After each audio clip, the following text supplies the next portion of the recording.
understand what is happening. James White katakan, kita bicara hukum, kita salah dan kita sedang menuju krisis. Kita harus berubah, pimpinan dan umat menolak. I remember here, James White, he was before preaching about the law, and then suddenly he shifted and started preaching about the love of God, but then the other ministers didn't like it.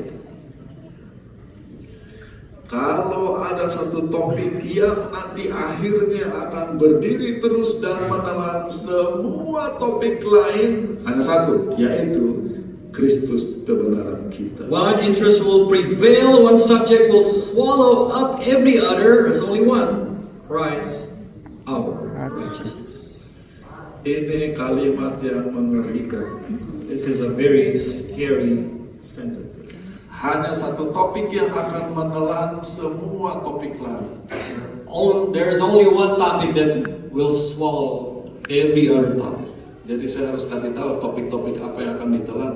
So I have to let you know what other topics that would be swallowed. Topik sabat, The Sabbath, topik nubuatan, the prophecy, topik doktrin the keharusan, sanctuary, topik akhir the zaman, time of the end, topik vegetarian, health reform, topik country living. country living. Semua akan tenggelam hanya oleh Kristus kebenaran kita. All would be swallowed by this one topic, Christ, our righteousness.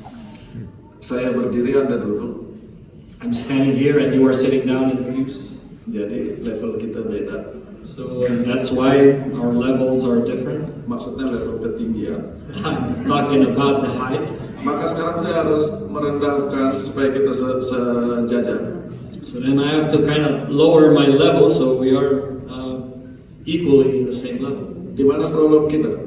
Where is our problem? Sebagai gereja, As a church, kita mulai dengan topik sabat. we started with the topic of Sabbath. Kita mulai dengan topik nubuatan. Started with the topic of prophecy.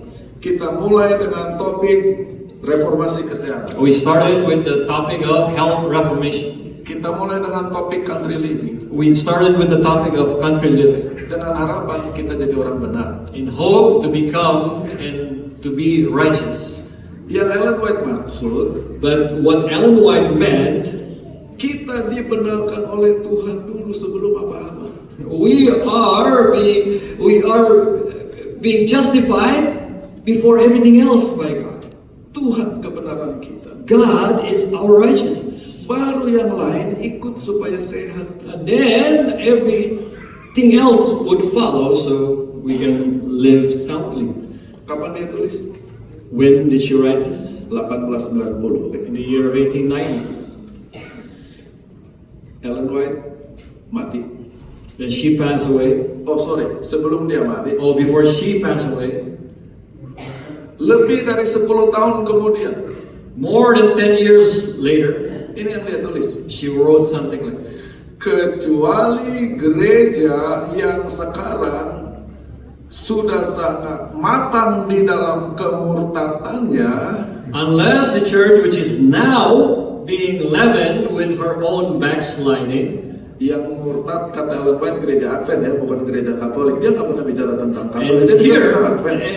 in actuality, Ellen White is talking about the Adventist church, not the Catholic church. Kecuali gereja bertobat dari kemurtadannya, Unless dia akan memakan hasil dari tingkah lakunya sampai dia muak terhadap dirinya sendiri. she will eat of the fruit of her own doing until she shall abhor herself. Kenapa gereja kita kosong? So why then the church would be empty? Kenapa anak-anak kita harus dipaksa masuk gereja? Why we have to force our children to attend the church? Karena kita tidak bertobat, kata Ellen White. Because we have not repented based on what she said. Bertobat dari apa? Repenting from what? Doktrin-doktrin yang penting tetapi menutupi Yesus dan Tuhan sebagai Tuhan. Those important doctrines, but yet it covers and closes Jesus from our eyes. Kalau misalkan sekarang James dan Ellen White dibangkitkan, If for somehow James and Ellen White would be able to be resurrected now, dan dibawa jalan-jalan ke tanah suci And we will take him to the Holy Land, to take them to the Holy Land, yang namanya Loma Linda. which we call ourselves Loma Linda. Loma Linda kan tanah sucinya Advent. And Loma Linda is the Holy Land for the Adventists, right?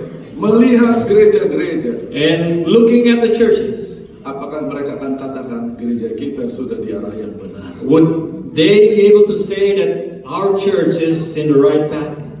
Ingat, bangunan di Milan dibangun 600 tahun, setiap generasi harus bergerak di arah yang benar. Remember, this cathedral in Milan took over 500 years to be built, and every generation must be able to move in the right path. Kalau arahnya salah, harus kembali lagi kepada yang benar. And if you are wrong, you ought to return to the truth. James dan Ellen berusaha kembali ke jalan yang benar. James and Ellen White tried to go back to the truth. Gereja yang berkeras di dalam mereka punya jalan. But yet, the church decided to continue on their own path. Sekarang saya baru mulai khotbah. And now I'm about to preach. Jadi sekarang jika kamu sungguh-sungguh mendengarkan. Now, therefore, if you will indeed listen. Nah, sekarang kita bahasa Inggris betul. Now, notice the translation is more correct. In English, yaitu suaraku. My voice. Yang mana Alkitab Indonesia sekarang firmanku. Beda firman Tuhan dengan suara Tuhan. Remember, the voice and the words are two different things. Tetapi diterjemahkan dengan kata menurut oleh Alkitab bahasa Inggris. But yet in English, the translation was to obey that voice. Itulah sebabnya gereja Advent bicara tentang hukum karena Keluaran 19 ayat 5 bicara tentang penurutan. That's the reason why the Adventists always speak about the law, because here in Exodus 19 it was translated as obedience to the law. Padahal disuruhnya bukan disuruh menurut, disuruh dengar. But here, in actuality, in the original language, it was not obey, but to listen. Kalau saja kamu dengar, If you listen, Tuhan macam apa yang perlu kita dengarkan? what type of God that we ought to listen to?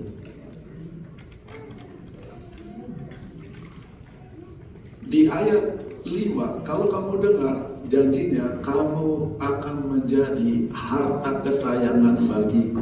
In Exodus 19 verse 5, if you listen, this is the promise of God that you shall be a special treasure to me.